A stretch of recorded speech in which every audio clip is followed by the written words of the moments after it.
Hi everyone. Today's our topic is atomic structure. So main contents of this atomic structure is, let's see, first topic spectrum, next atomic models, various atomic models, and quantum numbers for addressing the electron inside the atom, and electronic configuration, how electrons are arranged inside the atomic shells or atomic orbits. We are going to start the lesson. So we are going to know first of all what is atom. Atom is the smallest entity which cannot be divided further. The smallest particle which cannot be divided further. Suppose this is a piece of matter, even you dividing it into smaller and smaller pieces until you get an indivisible particle, that is called an atom, right? This atom is further divided into, inside this atom there are so many smaller and smaller particles are there, so which were discovered by so many scientists like J.J. Thompson and G. Goldstein and Rutherford and so many scientists, etc.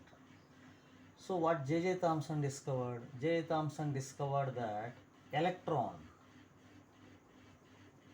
it is a negatively charged particle inside the atom. This is the only particle which is ruling entire world nowadays. All scientific actions, all electronics, all everything is based on the smallest particle inside the atom. And Goldstein discovered the positively charged particle present inside the atom, which is called as proton.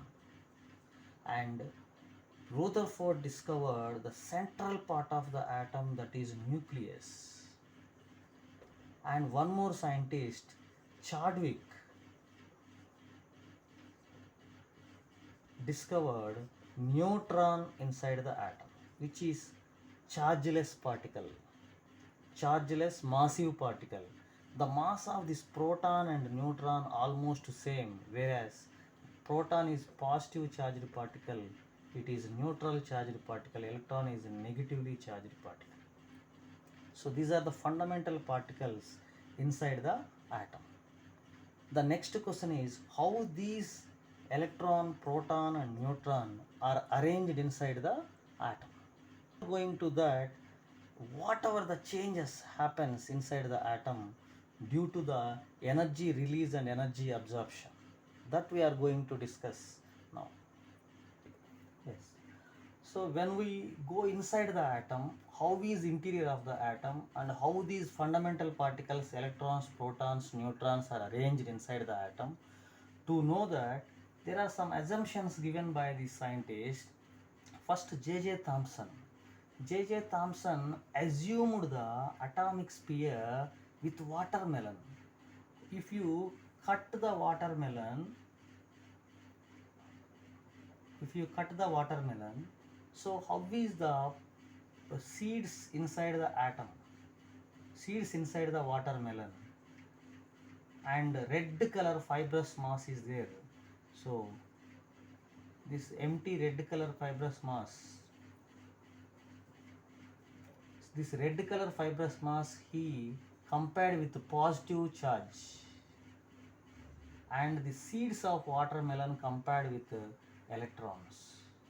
He said that electrons are embedded in the positively charged fibrous mass, but he could not explain how these two oppositely charged particles are embedded inside the atom and shielded inside the atom. Next, Rutherford atomic model. He assumed that, and he conducted experiments with alpha ray scattering experiment through the gold foil. He taken one gold foil and he sent alpha rays, and If we send even 20,000 rays, 20,000 rays it sent through the gold foil, and suppose these are the gold atoms, this is a gold foil and gold atoms. Whenever he sent alpha ray particles through them, most of the rays passing through the atoms, passing through the gold foil, only very few, means 1 in 20,000, 1 in 20,000 rays, means when you pass 20,000 rays, only one ray coming back. So by this he concluded that there is something at the center of the atom. This is definitely positively charged part of the atom. So whenever the alpha rays also positively charged, doubly positive. So when alpha rays collide this positively charged part of the atom, they may reflect back, remaining all the rays passing through this atom.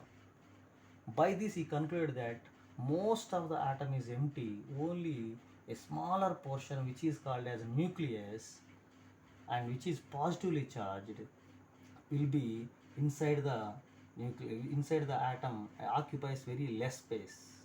So, as we are discussing, inside the atom there is a positively charged part according to Rutherford. Rutherford said that this nucleus, this is called nucleus, he only named this part as nucleus. This nucleus contains two types of particles, protons and neutrons. Protons are the positively charged particle, these are the chargeless particles. That's why resulting the nucleus is having positively charged.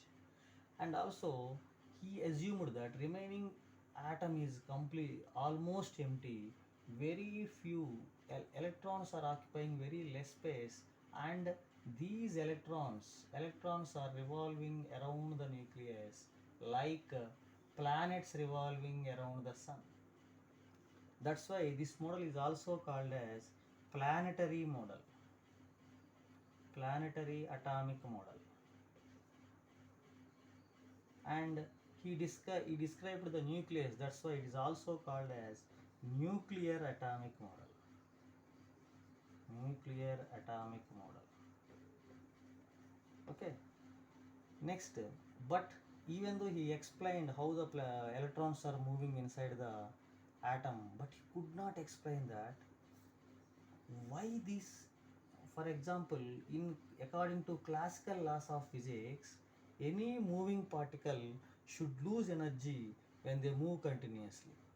Here is the electron is a charged particle, it is moving continuously, that's why it should lose energy and finally it should fall into the nucleus. If it fall into the nucleus, what will happen? Atom will collapse, and then there is no existence of matter in the universe. So it is completely contradiction. That's why he could not explain the atomic model completely. Then, to overcome the difficulties explained by the difficulties faced by the Rutherford, Niels Bohr modified this atomic model into his own way by the usage of electromagnetic theory. Let we are going to discuss that. Bohr's atomic model. So Bohr's atomic model based on the electromagnetic theory. Electromagnetic theory, also called as quantum theory, proposed by Max Planck. Proposed by Max Planck.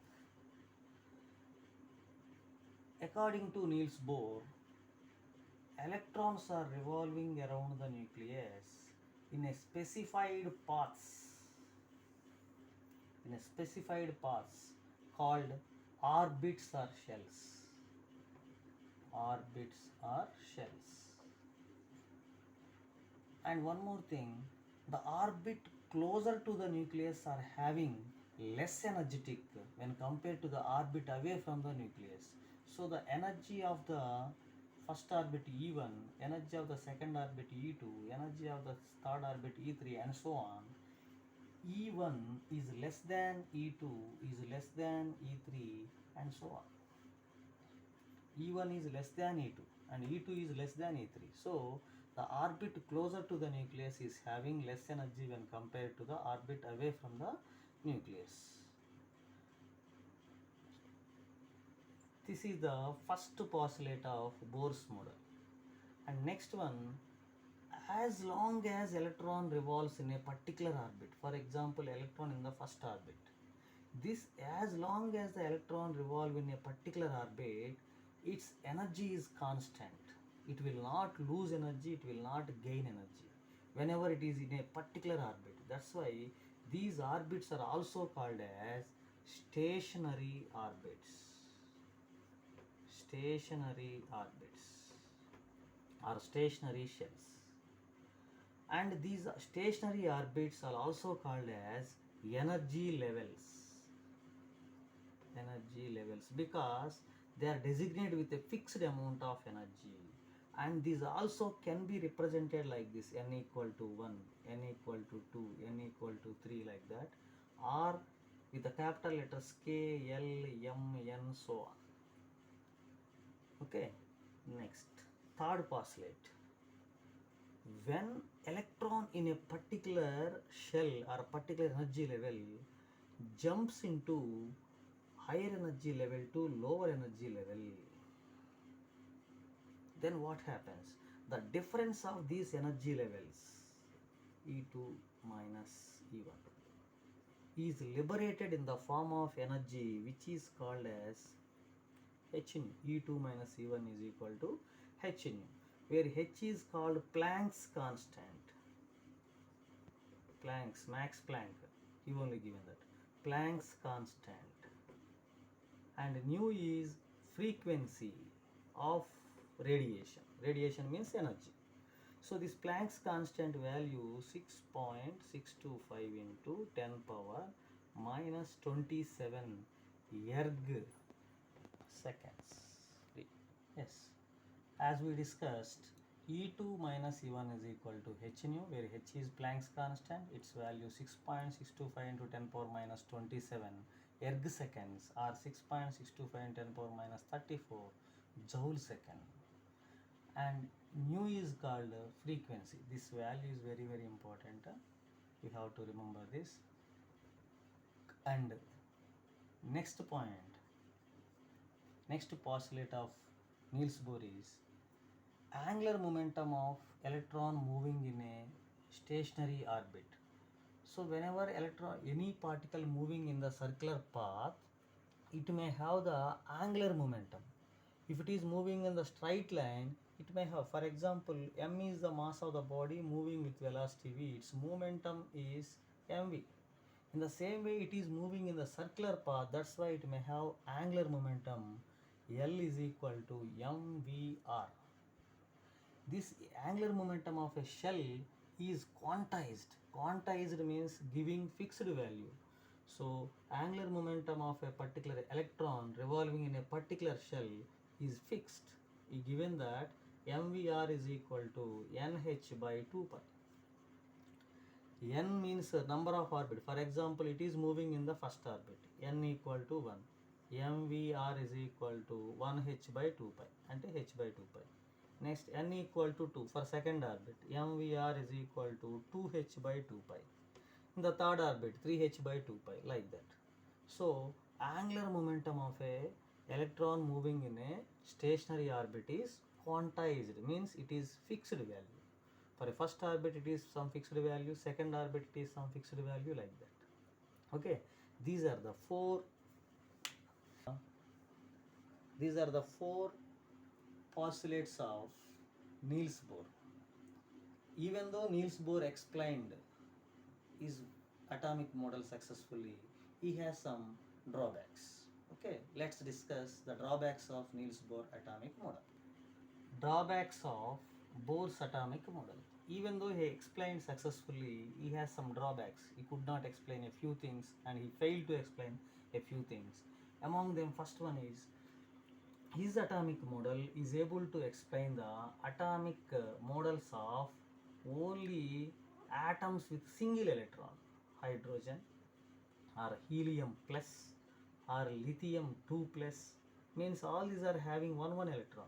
Single electron species atomic models only explained by the Niels Bohr. He could not explain the higher atomic models. And next one, he could not explain the Zeeman effect. Zeeman effect. Zeeman effect is splitting of spectral lines in the presence of magnetic field. Means, as we discussed before, when electron jumping from higher energy level to lower energy level, it liberates energy. If you form a spectrum for this energy, it forms lines. Atomic spectra contains lines. Spectrum contains lines. If you apply magnetic field around this atom, then these lines again splitting into some sublines. This phenomenon is called Zeeman effect. He could not explain this Zeeman effect. And next, he could not explain the Stark effect. What is Stark effect? Same, splitting of spectral lines in the presence of electric field, plus minus. Electric field contains two poles, positive pole and negative pole. In the presence of electric field, the atomic spectra contains discrete lines and splitted lines. This phenomena also could not explained by the Stark. And finally, Niels Bohr failed to explain the formation of chemical bonds. Means how the atoms of various elements are combining with each other and forming the molecules. How they combine and how the electrons are interacting when the two atoms are combined. That he could not explain. That's why these are the 4 drawbacks of Niels Bohr atomic model.